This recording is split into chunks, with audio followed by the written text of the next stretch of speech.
Everyone, স্নান করে দেখো ঘরে চলে এসেছি। তো সারাদিনে এই ঘরে আমি দুবারই থাকি, এক রাতে ঘুমানোর সময় আর এই দুপুরবেলা যতক্ষণ না তোমাদের দাদাভাই বাড়িতে আসে ততটুকু সময়ই আমি ঘরে থাকতে পারি। তারপরে এই ঘর আমার নয়, কারণ তখন আমাকে নিচে চলে যেতে হয়, তখন নিচে গিয়ে আমাকে শুতে হয়, কারণ স্যার এই গরমে ওপরে শোয় না আর ও উপরে আসতেই চায় না। আর আমার কি বলো তো, যেটা আমার সেখানে থাকতে আমার অনেকটা টাইম ভালো লাগে। দেখো, এটা যেহেতু আমি বিয়ের পরে এসে এই ঘরটা আমার জেনেছি, আর এই ঘরের প্রত্যেকটা জিনিস সাজানো গোছানো, এই যে সব কিছু যা যা দেখবে সবটা আমি নিজে হাতে করেছি। আর এই রঙটা আমি করিয়েছি আমার ননদদের দিয়ে। তো সিঁদুর টিঁদুর পরবো, চুলটা জাস্ট ভেজা। দেখো কত সাদা সাদা এই রঙগুলো আমার মাথায় বুনু দিয়ে দিয়েছে। আজকে আর মাথা ঘষলাম না, তার কারণ হচ্ছে কালকে মাথা ঘষেছি, কালকে একটু পুজো দিতে যাব।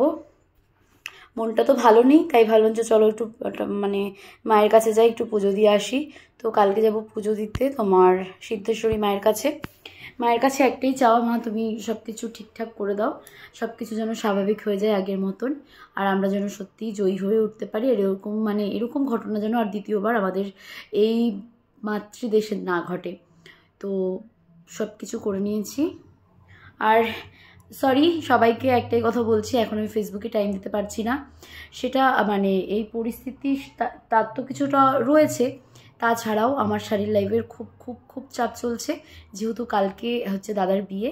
তো দাদার বিয়ে উপলক্ষে আমাকে এক সপ্তাহ আগে থেকে প্রচুর কাজ করে নিতে হয়েছে, কারণ আজকে থেকে ভিডিও আমি আজকে জানি না যেতে পারবো কি না, কারণ আজকে তো বিয়েবাড়ি, তো বিয়েবাড়ির আগের দিন একটু যেতে হবে, আইবুড়ো ভাত আছে, কালকে বিয়ে আছে, বিয়ের ইনভিটেশন রয়েছে, বউ ভাতের ইনভিটেশন রয়েছে। তো সব কিছুর জন্য মোটামুটি এক সপ্তাহ শাড়ির ভিডিও করতে যাওয়া হবে না, যেহেতু লোকজন থাকবে, আর বাড়ি আর শাড়ির দোকান তো একই সাথে, তো অত লোকের মধ্যে অত হই হট্টগোলের মধ্যে না ভিডিও করা যায় না। তো আমি এই এক সপ্তাহ ধরে ভিডিও শ্যুট করে করে রেখে দিয়েছি, সবটা আমার মণ্ডল শাড়ি কুটিরে যাবে, তোমাদের লিঙ্ক দিয়ে দেবো, তোমরা অবশ্যই চলে যাবে, চেক আউট করতে পারো। যারা কিনা শাড়ি কিনতে চাইছো খুব কম দামে, তোমরা গিয়ে ওখানে যদি আমার নাম করো অনেক অনেক সস্তায় কিন্তু তোমরা শাড়ি পেয়ে যাবে। আর দেখো কতটা ঘামছি, স্নান করে উঠে এসেছি তাও ঘেমে যাচ্ছে, এতটা গরম, ফ্যানটা চালাতে পারছি না কারণ ভিডিও করছি, ভয়েস ওভার দিচ্ছি তাই। তো আর কি করা যাবে বলো। আজকে যেন সুরজিৎ দাদাভাই সেই ভাইরাল তালতলায় যাবে, আমাকে ফোন করেছিল, যেহেতু আমার বাড়ি গাঙ্গিপুর, কিন্তু আমি যেতে পারছি না, কারণ একটু পরে আমাকে বেরিয়ে যেতে হবে। এখন বাজে 1টা, 1:30টার মধ্যে আমাকে আবার রেডি হয়ে চলে যেতে হবে গোবিন্দপুর মণ্ডল শাড়ি কুটিরে। আজকে একটা ভিডিও শ্যুট করে নিতে হবে, আর একটু ওদের বাড়ির অনুষ্ঠান রয়েছে, সেগুলো কাকিমা বললো একটু এসো তাড়াতাড়ি করে, তো তাই জন্য যেতে পারছি না।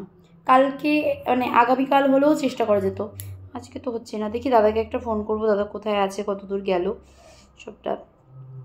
আশা করি তোমাদের ভালো লাগছে আমার ভিডিও, কেউ কিছু মনে করো না। দেখো আমি আমার নিজের রিপ্লাই কমেন্টও দিতে পারছি না, প্লাস আমি কারোর বাড়িতে গিয়ে কাউকে কমেন্টও করতে পারছি না। আমাকে জাস্ট এই কটা দিন একটু মাফ করে দাও। আমি এই চাপটা চলে গেলে আমি ডেফিনেটলি তোমাদের সমস্ত কোয়েশ্চেন সমস্ত কিছু, আমি লাইভও আসছি না, লাইভও বন্ধ করে রেখেছি, কারণ এই মুহূর্তে লাইভ যেতে পারছি না, কারণ আমাকে প্রচুর শাড়ির চাপ রয়েছে, শাড়ির লাইভগুলো করতেই হবে ইমিডিয়েট। তো ওই জন্য সবাই ভালো থেকো, সুস্থ থেকো।